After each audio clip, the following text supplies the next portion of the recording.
সন্তানের পড়ালেখা না হওয়ার ব্যাপারে 1 নম্বর হাতিয়ার হলো মোবাইল। আয়া মাঝে হুজুরকে বদনাম করে, হুজুরা মাঝে হাতে কি পড়ায় ফলানে পড়া পারে না। আরে পড়া পারবো কিভাবে?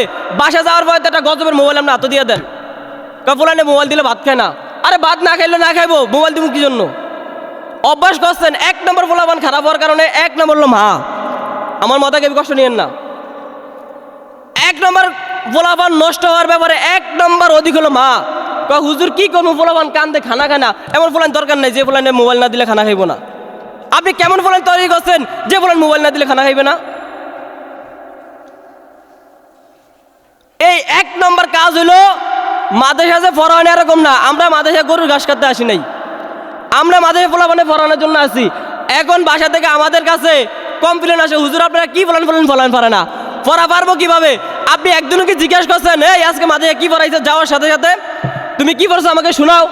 1 দিন 2 দিন 3 দিন 4 দিনের দিন সে অবশ্যই সতর্ক হয়ে যাবে যে না, আমি মাদ্রাসা কি পড়ছি এটা আমার বাবা মাকে শোনা দরকার। কিন্তু আপনারা এই কাজগুলো করেন না, এই দায়িত্বতে আপনারা সকলে গাফেল। তারপরে আপনাদের পড়ালেখা, আপনাদের সন্তানের পড়ালেখা না হওয়ার ব্যাপারে আরেকটা গাফেল হলো আপনাদের 1 নম্বর মোবাইল। আর 3 নম্বর গাফেল হলো কি, সন্তানের পড়ালেখা না হওয়ার ব্যাপারে অতিরিক্ত আদর ভালোবাসা। অতিরিক্ত, আমার কথা কি আপনারা কষ্ট পান? আসলে দেখবেন আমি যে কথাগুলো বলতেছি বাস্তব কিনা। আপনারা যদি যাওয়ার পরে, সে যদি মাদ্রাসাতে যাওয়ার পরে যদি বলতেছে আমার মাদ্রাসা সব পড়ে আইছি, তাহলে আপনি বলতেন যে খাতা কলম লাও, তুমি কি পড়েছো আমাকে লেখা দেখাও। এইভাবে যদি আপনি প্রতিনিয়ত করতে পারতেন, আমার বিশ্বাস আপনার ছেলে একটা আদর্শবান ছেলে হিসাবে গড়ে উঠত, আপনার একটা মেয়ে আদর্শবান মেয়ে হয়ে গড়ে উঠত। আরে মাঝে কমপ্লেনে হুজুর ফুলান নামাজ পড়ে না, নামাজ পড়ার দায়িত্ব কি আমাদের মাথায় থেকে? কথা বলে না। আমরা তো মাথায় তো ছুটি দিয়ে দেই, বাসা যায় কি করে নাকি আমাদের দেখার দায়িত্ব। আপনার বাবা মা কি করেন? আপনি যদি নামাজ পড়েন, আপনার ছেলে নামাজ না পড়ে কিভাবে থাকে? আপনি মা যদি নামাজ পড়েন, আপনার মেয়ে নামাজ না পড়ে কিভাবে থাকে? আবার সেই কমপ্লেন আমরা শুনতে হয়, দুজন নামাজ পড়ে না। আজব কাহিনী। বাসা যায় কি আমরা নামাজ পড়ে দিব? কথা বলে না। বাসা যায় কি নামাজ পড়ে দিব? তারপরে আমাদেরকে কমপ্লেন দেওয়া হয়, আমরা মাথায় একটু চাপ দিলে আবার আমাদেরকে বিচার দেওয়া, হুজুর এত কোডিং চাপ দিয়েন না। তো বিচার দিলেন কেন?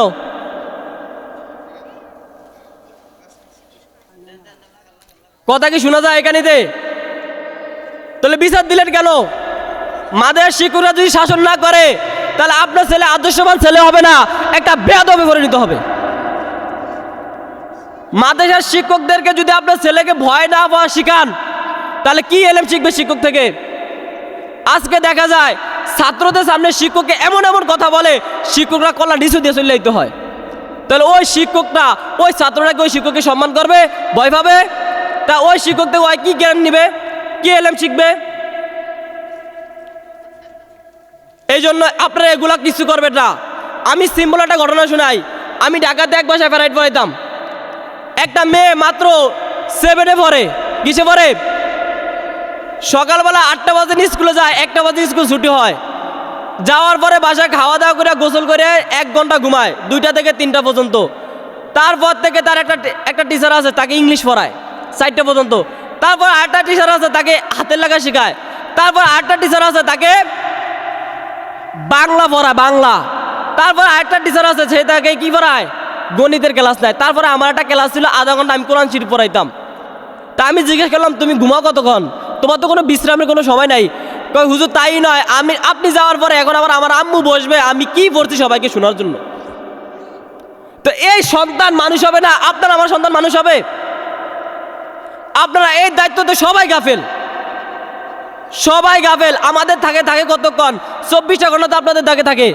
আপনারা যদি ভালোভাবে চলেন, আপনার সন্তানদেরকে যদি আপনারা শাসন করেন, নামাজ না পড়ার জন্য প্রহার করেন, এবারে যদি মানুষের সাথে বেয়াদবি করার জন্য যদি আপনারা রাগ দেন, কঠোর থাকেন, তাহলে আপনার ছেলে কখনো বেয়াদবি করার সুযোগ পাবে না।